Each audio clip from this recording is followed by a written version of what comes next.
잠실 세내역은 예전에 신천역으로 오랫동안 불려왔습니다. 술 한잔하고 택시 탈 때 신촌이나 신천으로 가려면 꽤나 조심해야 된다는 농담도 많았죠. 사실 잠실 신천을 가야 하는데 신촌에서 내렸다는 소리도 꽤나 들렸습니다. 여튼 여러모로 구분이 안 돼서 발생되는 문제 등으로 잠실 세내역으로 개칭이 되었습니다. 이곳은 3, 4번 출구 아래쪽이 대형 먹자 골목으로 형성돼 있고요. 원래 3번 출구 쪽을 새마을시장이라고 불렀고 유흥가 쪽은 먹자 골목으로 따로 불리곤 했습니다. 실제 3번 출구 세로 방향으로 재래시장 형식의 골목이 있고 처음 이곳을 또 방문하게 되면 수많은 유흥가 및 맛집들 사이로 잠실 성당이 보이는데 주변 상권과 묘하게 상반된 느낌이 들어서 조금 신기하다는 반응이 많아요. 요즘은 그리고 모든 상권을 표현할 때 특히 이쪽 신천, 예전 신천 상권, 지금 잠실 세내역 상권을 예를 들어서 표현을 할 때 혹은 다른 주요 상권을 표현을 할 때 예전 같지 않다고들 많이들 말씀을 하시는데 사실 저희들 입장에서는 정확한 수치를 보고 얘기하는 것이 정확하다고 생각합니다. 그러니까 잠실 세내역 같은 경우 젊은 층의 수요가 많이 빠졌다고 합니다. 근데 3, 4번 출구 방향 말씀드린 유흥상권 쪽 기준으로 유동을 살펴보면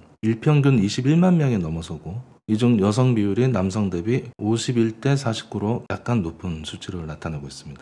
연령대를 보면 40대, 30대, 10대 그리고 20대 순으로 높습니다. 아무래도 40대가 높은 것은 주변에 주거상권이 굉장히 넓게 형성되어 있기 때문에 그런 영향도 있고요. 그래서 대형 주거상권이 있기 때문에 주중과 주말의 편차도 크지 않다는 것을 지금 수치로 알 수가 있습니다. 그래서 거리의 모습이 한산해 보인다고 해도 각 개별 점포까지 한산하다는 것은 아니고요. 점포 내부를 시간대별로 잘 살펴봐야겠습니다. 의외로 거리가 한산해도 가게들은 손님들로 북적한 경우가 많잖아요. 그런 모습들이 진정한 상권 현황이니까 겉모습만 보고 판단하지 않아야 될 것 같아요. 그리고 잠실 세내역 상권은 3번 출구 아래쪽부터 가로로 이어진 백제고분로 7길과 대로변부터 세로로 이어진 올림픽로 12길이 주요 상권이라고 보시면 되겠습니다. 어쨌든 설명이 좀 길어졌는데 오늘 소개해드릴 건물은 이 올림픽로 12길 잠실 성당 인근에 위치한 두 필지 두 건물을 소개해드리겠습니다. 잠실 세내역에서 도보 2분 거리에 있고요. 참고로 그 잠실동은 청담동과 삼성동과 더불어서 토지거래허가 구역이죠. 일정 면적 이상 직접 사용하거나 거주해야 되는 지역입니다. 건물 계획 먼저 보시고 이어가겠습니다. 대지 면적은 357.80제곱미터, 용도 지역은 제2종 일반 주거 지역입니다. 연면적은 326.97제곱미터입니다. 층수는 지하 1층에서 지상 3층입니다.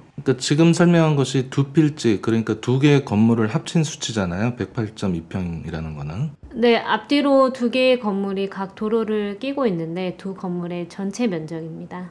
그러니까 현재 매매가가 86억으로 이제 나와 있는데 이렇게 되면 단순히 평균을 하면 한 건물당 43억이란 얘기고 향후 신축을 하게 되면 신축 건물은 양방향 도로를 끼는 건물이 되잖아요. 그렇습니다. 보시다시피 주요 먹자골목과 뒤편 도로를 활용할 수가 있어 접근이나 건물 노출이 잘 될 수밖에 없습니다. 그런데 이제 걱정되는 거는 두 건물이다 보니까 그 임차인들 명도 문제가 쉽진 않을 것 같은데요. 그렇지 않고요. 그 두 건물 모두 매도 측에서 책임 명도 조건입니다. 명도 기간은 2, 3개월이면 충분합니다. 그러면 명도 문제는 해결된 거고 이때 이제 가장 중요하게 따져봐야 될 것들, 그러니까 두 필지 평당가는 어떤 수준인지 살펴봐야겠네요. 평당가는 8천만 원입니다. 최근 평균 시세와 비슷한 수준이고요. 이 건물보다 새 건물인 경우에는 평당 8,700만 원에 거래되기도 했습니다. 그렇게 되면 평당가가 뭐 예를 들어서 7천만 원대로 내려갈 수 있다면 작년 이전의 가격으로 매입하는 경우가 되는 것이라서 더욱 조건이 좋아지는 것은 맞겠습니다. 왜냐하면 이 두 건물을 매입할 경우 리모델링 또는 신축인데 결국엔 건물이 두 개이다 보니까 리모델링은 사실 한계가 있고요. 신축 또는 신축에 준하는 공사가 이루어져야 하니까 하나의 과정이 더 필요한 거잖아요. 신축의 과정이 더 필요한 거고. 네.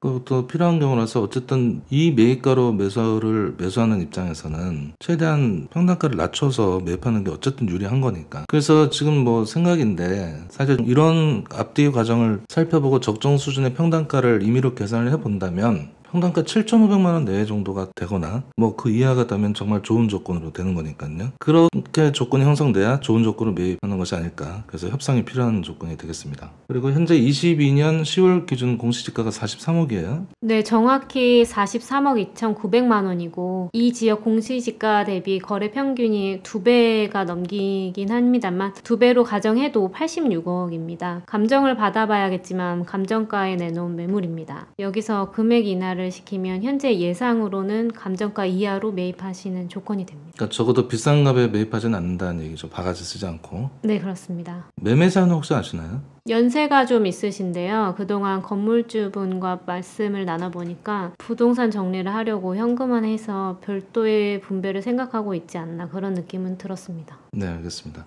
그 잠실 세내역은 아시다시피 북쪽과 동쪽으로 대규모 아파트 단지가 밀집되어 있는 곳이잖아요. 그 오늘 소개 건물 주위만 해도 주변으로만 한정해도 18,000세대가 있습니다. 잠실역 석촌호수 방면으로 수요가 많이 움직인다는 분석도 있고 맞는 얘기예요. 그렇긴 한데 앞서 유동인구 현황을 봤을 때 잠실 세내역 고유의 색이 분명히 존재하기 때문에 이동이라는 개념보다는 서로 다른 상권의 특성을 각자 경험하고 있다고 보시면 맞겠습니다. 그리고 정리하면 잠실 세내역에서 도보 2분거리 두 필지 두 건물로 양방향 도로에 접하고 대형 유흥 목자구역 상권 내에 위치한 건물로 평당가가 충분히 경쟁력 있는 건물을 소개드렸습니다. 그냥 보유하고 계셔도 되고 신축을 하셔도 되겠습니다만 신축 경우 매가를 현재 86억 5천만 원보다는 조금이라도 내려야 괜찮은 조건이 되는 건물이라는 거 앞서 말씀드렸고요. 그렇지만 역시 현재와 같은 내부 경제활동이 위축되어 있는 시점에서 수익이 없는 건물을 매입해서 언젠가는 비용을 투자해서 신축할 수 있겠느냐에 대한 고민은 필요한 거죠. 그래서 평당가를 계속 강조할 수밖에 없는 것입니다. 여하튼 요즘 어려운 시기는 맞습니다. 그래서 저희가 어설프게 예측하거나 평가하기보다는 있는 사실 그대로 먼저 전달드리고 그 뒤에 각자 판단하는 기준이 모두 다르시잖아요. 그 기준이 다르기 때문에 판단하시는 개별적인 기준에 맞게 협업해서 그 협업하는 기준으로 맞춰가는 것이 가장 좋은 방법이라고 생각이 듭니다. 오늘은 송파구 잠실동 두 필지 두 건물 소개드렸습니다. 항상 구독과 좋아요 눌러주셔서 저희들에게 큰 힘이 되고 있습니다. 감사하는 마음을 가지고 항상 업무에 임하고 있습니다.